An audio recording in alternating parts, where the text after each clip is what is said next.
और मनीष झा क्योंकि हमारे साथ मौजूद हैं। मनीष, लेकिन ईरान कनेक्शन की जो बात हो रही है उसको लेकर और क्या इनपुट मिला है सिवाय उस लेटर के जिसमें ईरान की 2 बड़ी शख्सियतों के नाम है, उसके अलावा?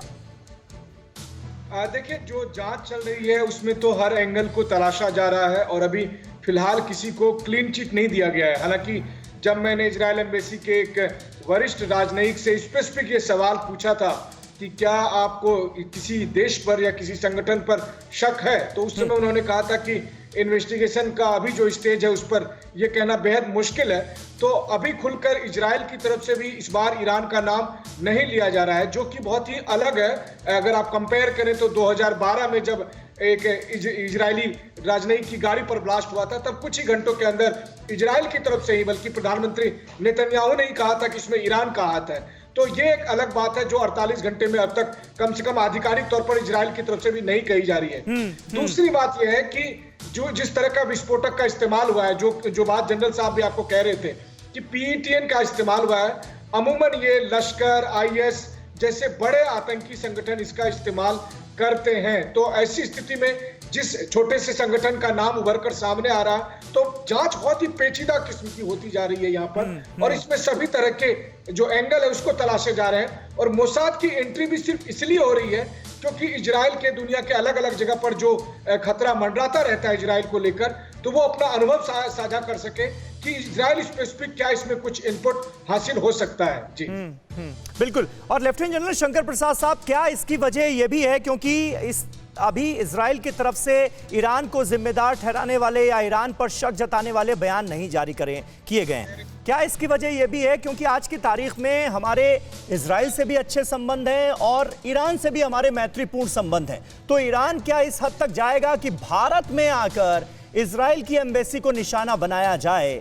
क्या ये रिस्क मोल ले सकता है ईरान? क्या भारत के संबंधों को देखते हुए इसकी गुंजाइश आपको लगती है?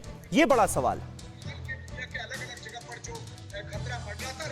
कि इसमें जो कुछ भी आपने कहा बिल्कुल सही है जी।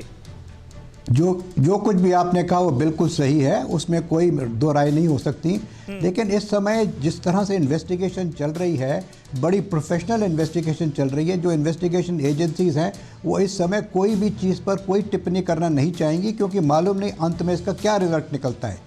क्या ईरान इसके पीछे है, क्या कोई और साउथ ईस्ट एशियन जो एजेंसीज अल-कायदा की चल रही हैं वो हैं, कई एक एजेंसीज हो सकती हैं। तो इजराइल की दुश्मनी तो काफ़ी देशों से है ना, उनके नेबरहुड में जहाँ पर टेररिज्म पनप रहा है, तो हो सकता है कि किसी भी जगह से आए हों। लेकिन मानने की बात जो आप लोगों ने समझाई है वो ये है कि this is a well recognised terrorist group. ये अल-कायदा भी हो सकता है। अब इसमें पाकिस्तान का नाम लें ना लें वो तो खैर जो है सो है, लेकिन this is definitely a very sophisticated well established terrorist organisation जो कि इस किस्म के एक्सप्लोसिव का इस्तेमाल कर रही है, और जो बड़ा महंगा होता है, बड़ा सोफिस्टिकेटेड, इसको इस्तेमाल करने के तरीके भी अलग अलग होते हैं। मनीष ने भी बताया आपको कि इसके क्रिस्टल्स जो हैं, मैंने जब पहले कहा था आपसे कि केवल 80 ग्राम से 100 ग्राम एक कार को उड़ा सकती है। तो ये एक्सप्लोसिव जो है ये किसी न किसी उस संस्था का है जो कि well recognise well established terrorist agency है। कहाँ से बेस है, चाहे ईरान से बेस है चाहे कहीं और से बेस है, वो कहना अभी सही भी नहीं होगा। तो मगर आपने ये बिल्कुल सही कहा कि हमारे रिलेशन इजराइल से बहुत अच्छे हैं, हमारे रिलेशन ईरान से बहुत ऐतिहासिक हैं। It's a historical relationship with Iran.